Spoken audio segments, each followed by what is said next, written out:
සඳකිඳුරු ජාතකය.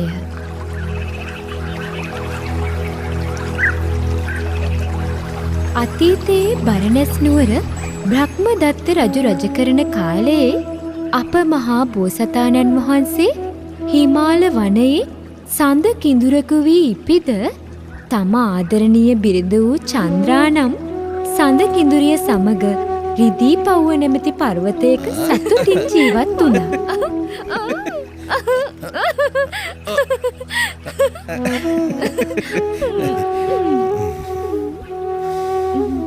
දිනක් බ්‍රහ්මදත්ත රජතුමා තම ඇමතිවරුන්ට රාජ්‍ය පවරා පංචායුධත් රැගෙන කළු පැහැති ඇඳුමින් සැරසී හිමාල වනයේ මුව දඩයමට පිටත් වුණා.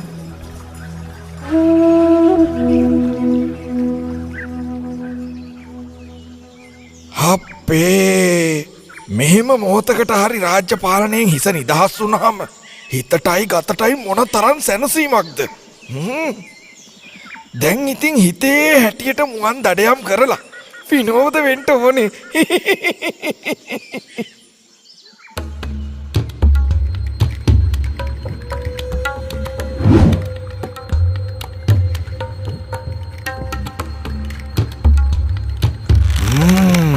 අර ඉන්නේ කදිම මොනාම්බෙක්.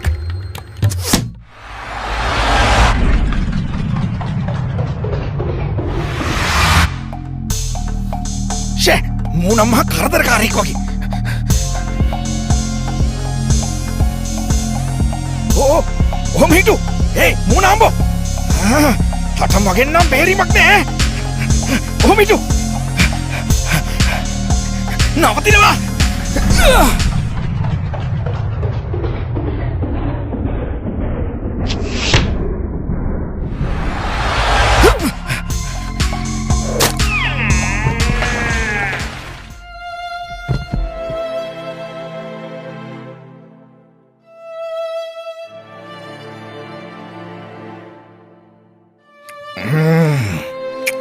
පුච්චපු මුව මස් තරම් රස කෑමක් නම් මං හිතන්නේ මේ ලෝකේ කොහෙවත් නැතුව ඇති.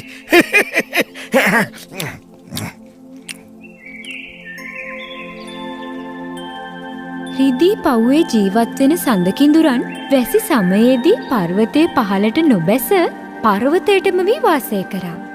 වැසි සමය අවසන් වුණහම සඳකිඳුරු වාසීන් පර්වත පාමුලට බැස ආහාර පාන සෙව්වා. වනයේ ඒ මේ අත ඇවිදමින් විනෝද වුණා. එකල ගිම්හාන කාලය වූ බැවින් බෝසත් සඳකිඳුරා තම සඳකිඳුරිය සමග පර්වතයෙන් පහළට බැස සඳුන්හර කඩා සුවඳ විලවුන් ගල්වමින් වනමල් කඩා මල් මාලා ගොතා පළඳමින් වස්තැඬු වයමින් ගී කියමින් නටමින් දෙදෙනා ආදරයෙන් සතුටින් කල් ගෙව්වා.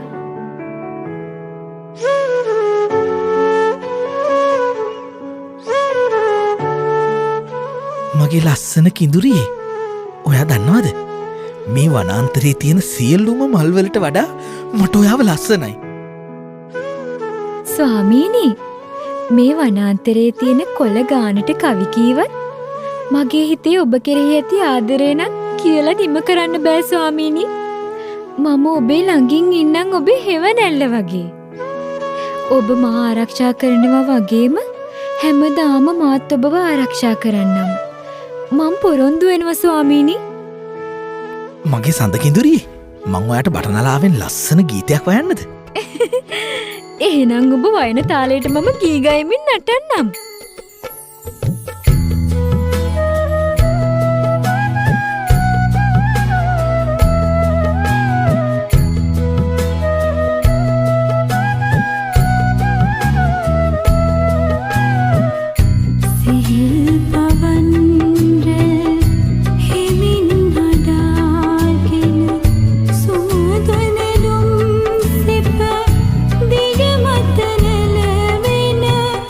Look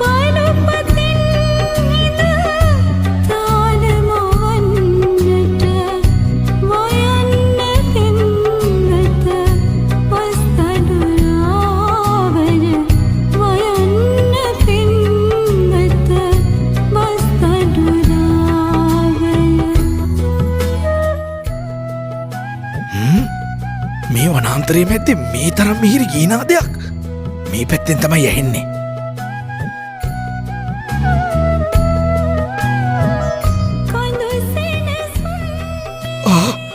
මට මගේ සදා ගන්නත් බෑ. ඇස් කඩා හැලෙන රූපශ්‍රීය. මගේ අන්තපුරේවත් නෑ මේ වැනි ලස්සන කාන්තාවක්. හරියට දෙවුලියක් වගේ. කිසිහු මේ මගේ කරගන්න ඕනේ.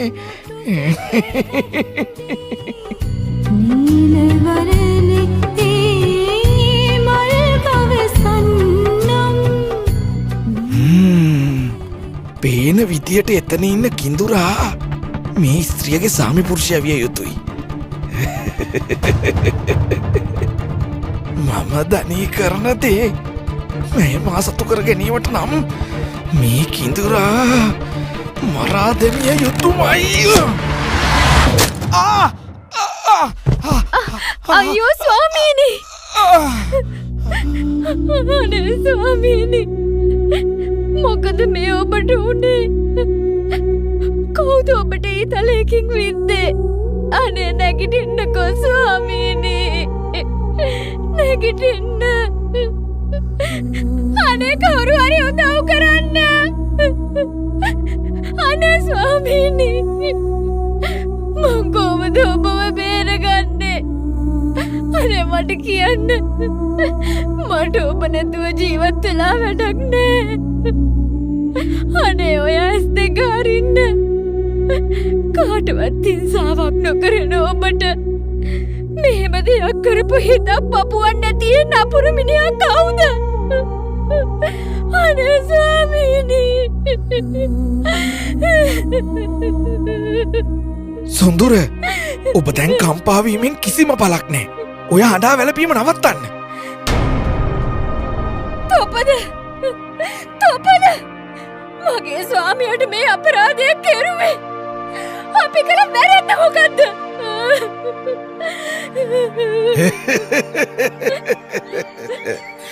ඔහු දැන් තවදුරට නුඹේ ස්වාමියා නෙවෙයි. මම තමයි දැන් නුඹේ ස්වාමියා.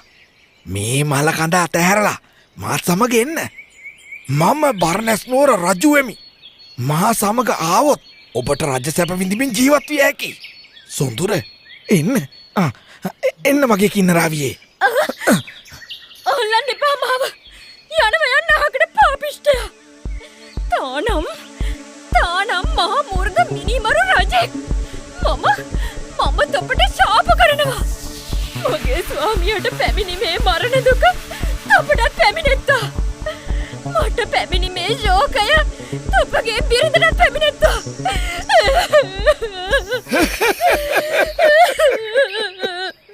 එපමණද? ඒ කියන්නේ තී මා සමග රජ සැප විඳීමට අකමැති. මන්තිට මගේ රාජ්‍යයේ තියෙන හැම සැප සම්පතක්ම දෙන්නම්. ඔන්න ඔය වැළපීම නවතා තමා මා සමග පැමිණිය. මට තොපට අයිති කිසි දෙයක් එපා.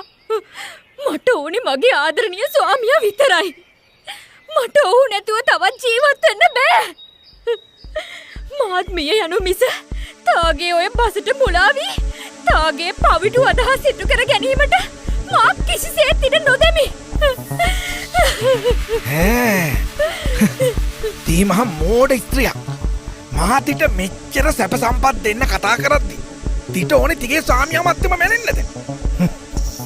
මේ බියකරු වනමැද පළවැල කකා දුක් විඳින තිරිසන් ජාතියකට සමාන වූ තිට රජ සැප ගැන කිනං අවබෝධයක්ද? පැමිණි වාසනාවට පයින් ගැසූ මෝඩ ස්ත්‍රියක්.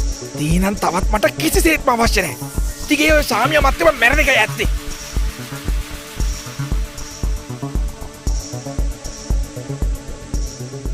රජතුමා සඳකිඳුරු යුවල තනිකර දමා කෝපයෙන් යන්න ගියා. සඳකිඳුරිය හඬා වැළපෙද්දී ඇගේ ශෝකය මුළු වනයටත් දැනුනාසේ මුළු පරිසරයේම අමුතු අද්භූත නිහඬ බවකින් වෙලී ගියා.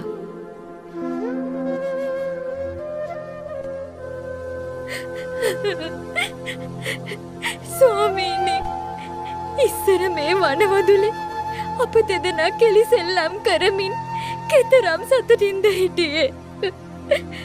දැන් මං ඔබ නැතිව හිත සරසා ගන්නේ කොහොමද? මම මේ දුක දරා ගන්නේ කොහොමද ස්වාමීනි?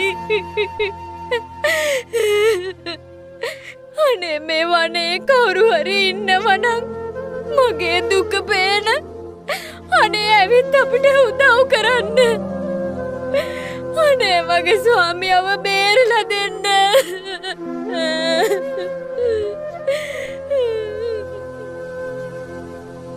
සඳ කිඳුරා කෙරෙහි සඳ කිඳුරියගේ තිබූ ආදරය කොතරම් බලවත්ද කියනවා නම් එය දෙව්ලොව දෙවියන්ට පවා දැනුණා.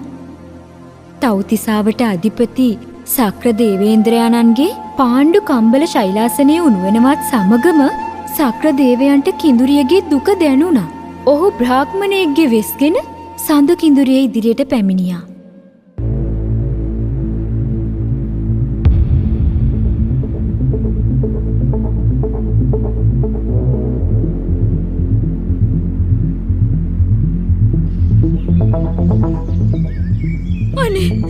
අනේ බ්‍රාහ්මණතුමනි, බලන්න පාපිෂ්ඨ රජෙක් මගේ ස්වාමියාට කරපු අපරාධ. අනේ බ්‍රාහ්මණතුමනි, ඔබට හැකිනම් මට උදව් කරන්න. මගේ ස්වාමියාව මට බේරලා දෙන්න. ඔහු කුරා කුඹියෙකුටවත් හිංසාවක් කරපු කෙනෙක් නෙවෙයි.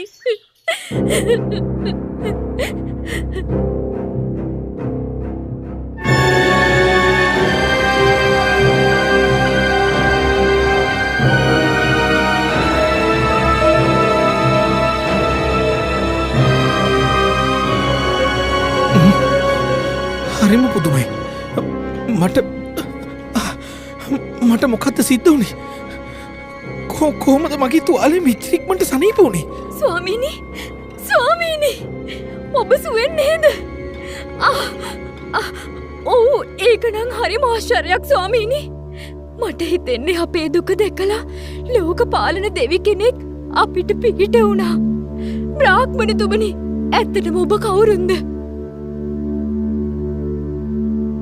අප වෙත දයාවෙන් කරුණාවෙන් පැමිණි ඔබ කවුරුනත් ඔබට බොහෝම පින්.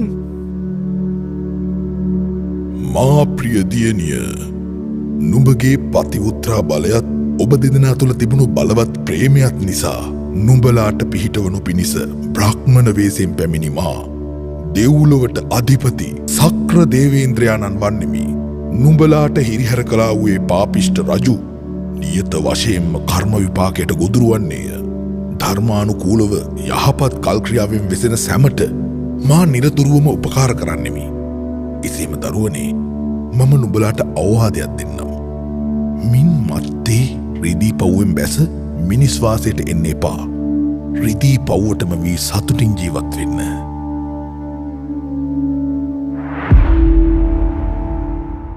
සඳ කිඳුරු යුවල මිනිස්වාසය තුළ තිබූ අනතුර දැක ආපසු රිදී පව්වට යන්න ගියා.